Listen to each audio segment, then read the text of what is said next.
আজকে চলে এসেছি অনেক দিন পরে আরও একটা রেসিপি নিয়ে। আজকে যে রেসিপিটা নিয়ে এলাম এটা কিন্তু গরমের জন্য একদম পারফেক্ট একটা রেসিপি, নিরামিষ একটা রেসিপি, খুব কম ইনগ্রিডিয়েন্টসে রান্নাটা হয়ে যায়। নমস্কার বন্ধুরা, আমি মৌমিতা চলে এসেছি আজকে আরও একটা রেসিপি নিয়ে মৌমিতা রেসেল চ্যানেলে। তো আজকে যে রেসিপিটা নিয়ে এসেছি এটা হচ্ছে লাউয়ের একটা রেসিপি, যেটা খুব কম ইনগ্রিডিয়েন্টসে হয়ে যায় আর রান্নাটা হয়ও খুব তাড়াতাড়ি আর খেতেও কিন্তু অসম্ভব ভালো হয়। এটা হচ্ছে দুধ লাউ ভাপা, যেটা বানাতে বলেই তো দিলাম যে একদম কম ইনগ্রিডিয়েন্টস হয়ে যায়। সেই জন্য আমি প্রথমে নিয়ে নিচ্ছি একটা লাউ। আমি এখানে একটা মিডিয়াম সাইজের লাউ নিয়েছি, কিন্তু লাউটাকে এবার কেটে নেব। কাটতে কাটতে একটা কথা বলে দিচ্ছি, লাউটা কিন্তু এমনি নর্মালি আমরা ঘন্টের জন্য যেরকম ছোট ছোট করে কাটি সেইভাবে কাটলে হবে না, তার থেকে একটু বড় বড় করে কাটতে হবে।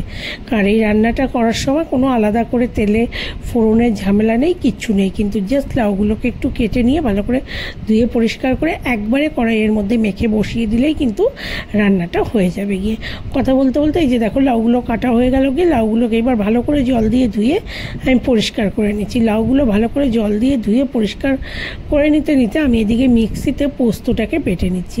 পোস্ত দিয়ে দিচ্ছি এখানে 2 চামচ বড় চামচের। পোস্তটাকে প্রথমে একবার কিন্তু আমি শুকনো ঘুরিয়ে নেব, তারপরে এর মধ্যে দিয়ে দিচ্ছি কাঁচা লঙ্কা আর কাজু দিয়ে অল্প জল দিয়ে এটাকে পেস্ট করে নিতে হবে। এবার একটা কড়াই নিয়ে নিলাম, কড়াইতে লাউগুলো যে ধুয়ে রেখেছিলাম সেগুলো দিয়ে দিচ্ছি। লাউগুলো দিয়ে এর মধ্যে দিয়ে দেবো পরিমাণ মতো নুন আর হলুদ। হলুদটা চাইলে কেউ স্কিপও করতে পারো বা আরও কমও দিতে পারো, সেখানে কিন্তু কোনো প্রবলেম নেই। আমি হলুদ একটু দিয়েছি। এই যে দিয়ে দিলাম কথা বলতে বলতে পরিমাণ মতো নুন আর দিয়ে দেবো হলুদ। দিয়ে এরপরে দিয়ে দিচ্ছি হচ্ছে পোস্ত বাটাটা, যেটা আমি মিক্সিতে বেটে নিলাম, পোস্ত, কাঁচা লঙ্কা আর কাজু। আর এই রান্নাটা কিন্তু খুব বেশি ঝাল হলে ভালো লাগবে না, সেই জন্য কাঁচা লঙ্কাটা আমি কম দিয়েছি। তোমরা যদি মনে করো ঝাল খাবে তাহলে দিতে পারো। আর দিয়ে দিলাম 1 চামচ এখানে সর্ষের তেল, বড় চামচের 1 চামচ সর্ষের তেল। এবার এটাকে ভালো করে মাখতে হবে, কিন্তু মেখে নিয়ে আমি জাস্ট গ্যাসে বসিয়ে দেবো। প্রথমে কিন্তু এটা 10 মিনিট লো ফ্লেমে করতে হবে ঢাকা দিয়ে। এই যে গ্যাসে বসিয়ে দিয়েছি, এখন ঢাকা দিয়ে দেবো, দিয়ে লো ফ্লেমে 10 মিনিট থাকবে।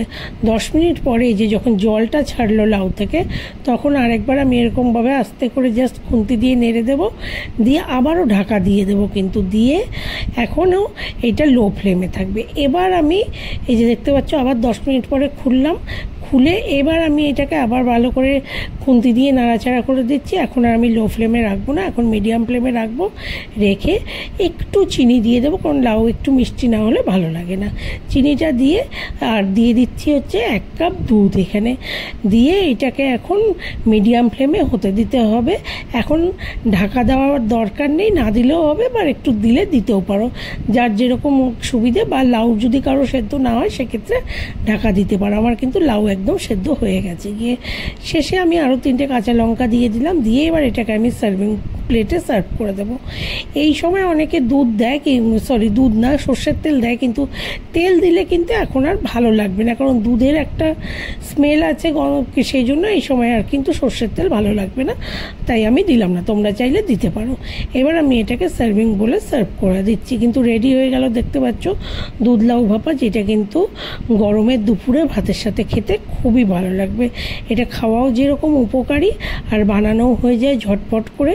আর ইনগ্রিডিয়েন্টসও দেখতে পেলে তোমরা, খুবই কম ইনগ্রিডিয়েন্টসে আমি এই রেসিপিটা আজকে বানালাম। কিন্তু আশা করি তোমাদের রেসিপিটা ভালো লাগলে লাইক করবে, শেয়ার করবে, কমেন্ট করবে। আমার চ্যানেলটাকে প্লিজ সবাই একটু সাবস্ক্রাইব করে নিও। সবাইকে অনেক অনেক ধন্যবাদ।